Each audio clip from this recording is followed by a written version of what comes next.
Hi, my name is Carter Stentzel, and this is our hands-free magnetic watch band.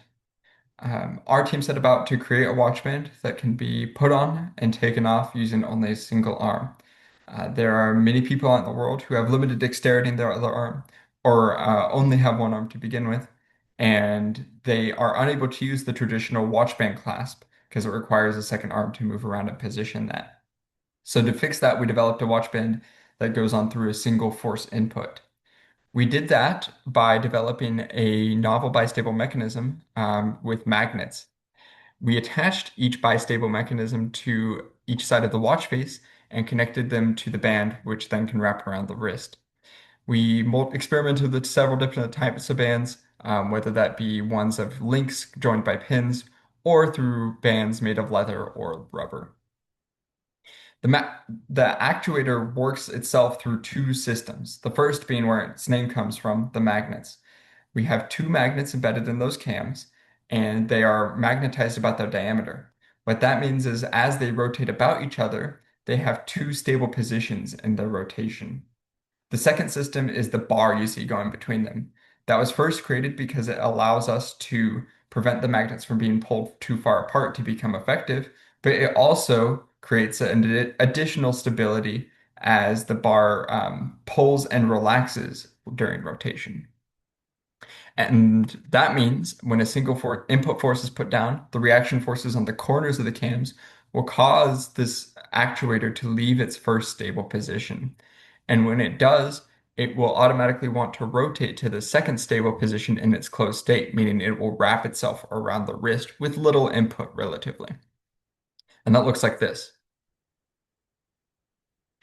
We also wanted to develop a way for the mechanism to come off easily and also just to develop user friendliness. And to do that, we developed what we call the takeoff track.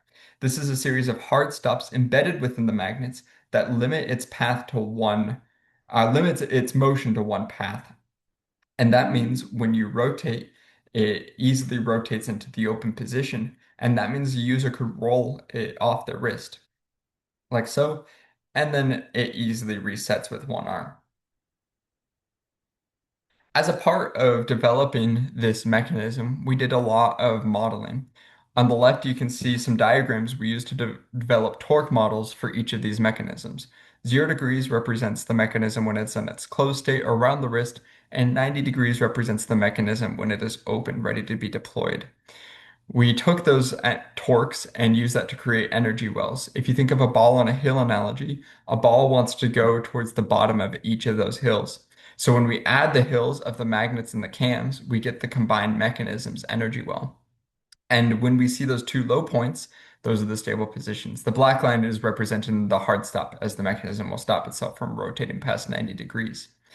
When we look here, we see that the combined mechanism's energy at 90 degrees, where it's open, is higher than the energy at 0 degrees. This means that the user puts the energy in to get over the hill, but the magnet band does the rest of the work to go down the hill, and it does more of the work than the energy the user puts in.